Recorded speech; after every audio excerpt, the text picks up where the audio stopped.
What's up, comic book community? My name is Joe, and this is 360 Comics. Shout out to Donnie K Comics because he hooked me up with tickets to an advanced screening of Black Adam last night, a few days before it drops in theaters. I'm going to tell you all about it today, but in a spoiler-free way, so don't worry. I'm not going to give anything away. I'm just going to give you my opinions on the movie. Stay tuned to see what I thought. Congrats to Josh's Comics, who won last week's giveaway. I hope you enjoyed this book as well as your surprise book. And don't forget, this is the book for this week's giveaway, Marvel Fanfare #1. So make sure you subscribe to the channel, give this video a thumbs up for a like, and leave a comment down below for your chance to win. And of course, check out our other videos for additional chances to win. Make sure you ring that bell for notifications so that you know when new videos are coming. Good luck. So I went into this movie with some mixed expectations. You know, in the past couple years, DC has not really had a footing on putting out content. They've put out some great stuff like the Batman and the second Suicide Squad movie and, of course, Peacemaker. But there have also been plenty of duds thrown in there. And, I never try to, expect too much out of a DC movie. That being said, Dwayne "The Rock" Johnson is playing the title character. That definitely adds to some potential for the movie. He is a massive, huge name actor who does what he does very, very well. There were some expectations there behind that. I got to the theater, and me and my buddy Alex had grabbed some snacks along the way, and we were heading back. And as soon as we rounded the corner, we saw a ton of people waiting at this, preview premiere. There were massive amounts of people there. In fact, I heard that they gave away more tickets than, they had seats for. So it seemed like almost every seat was filled. But there were a couple open, I think. A couple people in cosplay and stuff like that, balloons, posters, different places where you could take some pictures and stuff. So we did all that. And they even had some giveaways, this t-shirt, obviously. And I even grabbed a Black Adam comic book that they gave out. I believe this goes along with the movie. Yeah, this is Black Adam, the Justice Society Files, Hawkman #1 Special Edition. That is a very long name for a comic book. I don't think this one is released in stores. I believe this was a, premiere only. Not sure if it's going out with the regular movie or not. But let's get into the movie itself. Overall, I thought the movie was very solid. It was good. I'll give a number rating at the end out of 10. But let me just talk about the things I liked and the things I didn't like first. The story, great. It was pumping the whole time. I don't feel like there were any parts of the movie that were like considerably slow. Maybe a couple of the scenes could have been cut here and there. It was a little over 2 hours, and maybe they could have shaved 15 minutes off or so. But for the most part, I think that it moved at a very nice pace and had some really, really exciting spots, linking the entire plot of the movie together. So that was all really good. The acting, great. All the main characters. And in fact, I really don't like Pierce Brosnan as an actor. Maybe it's because I don't think he was a very good James Bond. I'm not really sure why, but he never really has been one of my favorites, but he did amazing in this movie. I thought that was his best role that I've seen him in.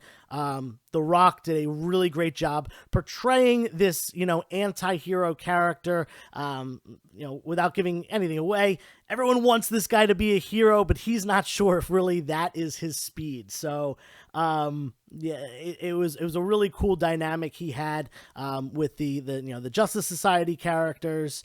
And one thing that I do want to say is a little con of the movie. I don't think that they really gave enough characterization to Hawkman. He plays a major role in the movie, and I know he's not the title character or anything, but I felt like they could have fleshed out, his character a little bit more. Maybe we'll see him in future projects and that'll happen. I do hope so, because I think he's a very cool character stylistically. And, I'm not a big DC guy, but I certainly would like to know more. Let's move on to the CGI, because that's something that I always hear people complain about. I am not someone who cares a lot about whether CGI is really good or if it's mediocre. As long as it's not like actively bad, I don't really mind, because I'm more of a story and acting and characterization, character development kind of guy. That being said, I thought the CGI for the most part, looked really, really great. There is one character, I won't say who it is, but there is one character where I thought the CGI did not look good for. It almost looked like a video game character from like 10, 15 years ago to me. But nonetheless, the rest of the CGI, really phenomenal. I especially liked Cyclone CGI. Honestly, it probably was not super expensive because it's a really wispy kind of thing. But I thought that it, really portrayed the character very well, was very colorful and dynamic. So yeah, CGI really great. There was one little part of the movie where I think they dubbed in the voice afterwards. There's a character shouting to a group of people, and I think that they dubbed in the voice after the fact because it doesn't really line up very well. I might be wrong about that, but it does not look like it was recorded on the spot, and I thought it looked really weird. That's not really CGI oriented, but it does have to do with the editing and final cut of the movie. So I figured I would mention that as well. But yeah, overall, the story was great. I feel like I connected with especially the main character. I kind of understood his whole purpose, his whole mindset, and everything like that. Really, really cool to see what DC is going to do with this. I assume they're kind of going to expand. It seems like the whole Justice League stuff that they've been doing the last couple years has not really gone over too well. So maybe they're kind of pivoting to this Shazam Marvel Family Universe a little bit more. We're gonna have to wait and see. What comes to that. I know there's a second Shazam movie slated for next year, I believe. It's been a while since the first one.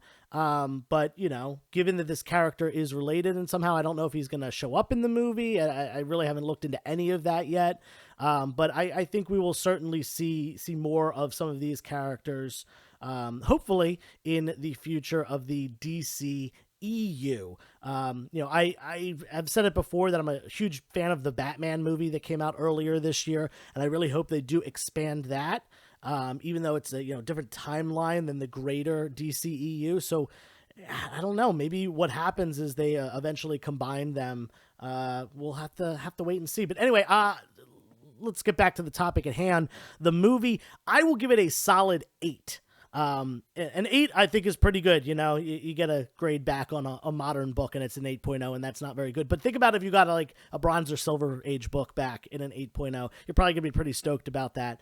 I think 8 is a very solid grade. It's a movie that I would definitely watch again. I'm not gonna go back to the movie theater 2 weeks from now or a week from now or anything like that to see it again in theaters, but maybe 6 months, a year down the line when it's out on demand or whatever on streaming services, it might be one that I watch again.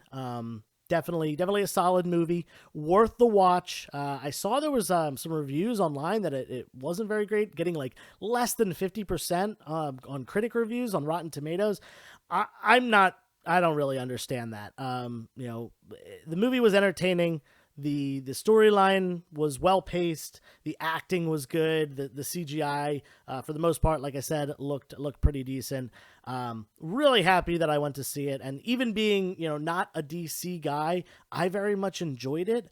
And I could see a fan of DC giving it an even higher rating. And that's just my cup of tea on it. I suggest you go watch it. I think it was definitely well worth the time.